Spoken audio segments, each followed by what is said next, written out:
பிரியமானவர்களே, இயேசு கிறிஸ்துவின் இணையற்ற நாமத்தில் உங்களை வாழ்த்துகிறேன். இந்த மன்னா டுடே என்ற டெய்லி பாட்காஸ்டை கேட்கிற உங்கள் ஒவ்வொருவரையும் கர்த்தர் ஆசீர்வதிப்பாராக.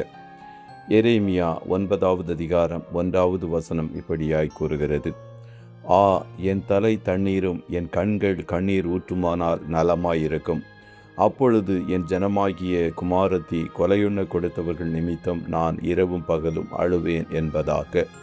அழும் தீர்க்கதரிசி த வீப்பிங் ப்ராஃபட் என்ற தலைப்பின் கீழ் இன்றைய மன்னாவை தியானிக்கப் போகிறோம். ஏசாயா தீர்க்கதரிசி மரித்து 70 ஆண்டுகளுக்கு மேலாகிவிட்டது. சிறந்த ராஜாவாக இருந்த எசேக்கியாவை தொடர்ந்து அவரது பொல்லாத மகன் மனாசே ஆட்சி செய்த 40 ஆண்டு காலமாக தீர்க்க தரிசன சத்தம் தேசத்தில் தொனிக்கவில்லை.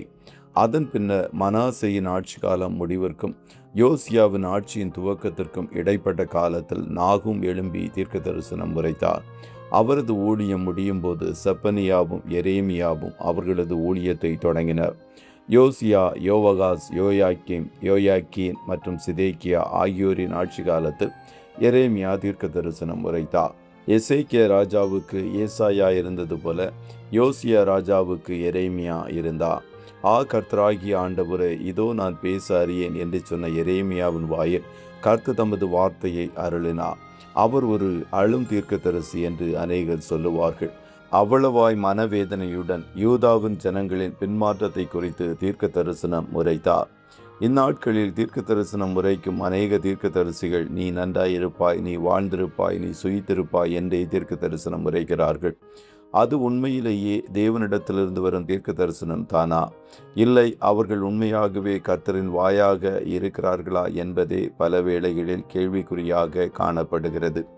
கவிழ்க்கப்பட்ட எருசலேம் நகரை பார்த்து எரேமியா அழுது புலம்பினார்.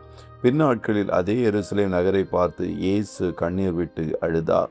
எருசலேமே, எருசலேமே, தீர்க்கதரிசிகளை கொலை செய்து உன்னிடத்தில் அனுப்பப்பட்டவர்களை கல்லறிகிறவளே, கோழி தன் குஞ்சுகளை தன் சிறகின் கீழே கூட்டி சேர்த்து கொள்ளும் வண்ணமாக நான் எத்தனை தரமோ உன் பிள்ளைகளை கூட்டி சேர்த்து கொள்ள மனதாயிருந்தேன், உங்களுக்கோ மனதில்லாமல் போயிற்று என்று மத்தேயு 23:37 இயேசு கூறினார்.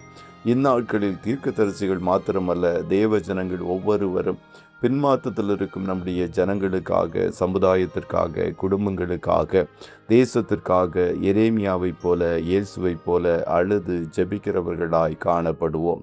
கர்த்தர் உங்கள் ஒவ்வொருவரையும் ஆசீர்வதிப்பாராக. ஜெபம் செய்வோமாம்.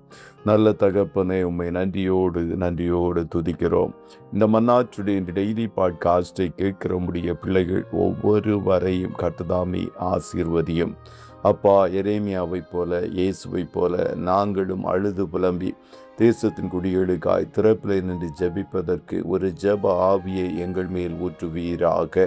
நான் தேசத்தை அழிக்காதபடி திறப்பிலை நிற்கவும் சுவரை அடைக்கவும் ஒருவனை தேடுகிறேன் என்று அங்கலாய்த்தீரே, அப்படிப்பட்ட நபர்களாய் எங்களை மாற்றும். இந்நாட்களில் தனிநபர்களிலும் குடும்பங்களிலும் சபைகளிலும் ஜெப குறைவு காணப்படுகிறதே, இந்த பாவத்தை நீரங்களுக்கு மன்னிப்பீராக.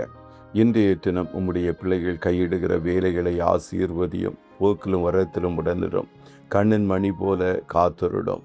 இரட்டிப்பான நன்மையை தருவேன், அதை இன்றைக்கே தருவேன் என்று வாக்கு கொடுத்தவன் உம்முடைய பிள்ளைகள் கையிடுகிற எல்லா காரியங்களிலும் இரட்டிப்பான நன்மையை கொடுப்பீராக.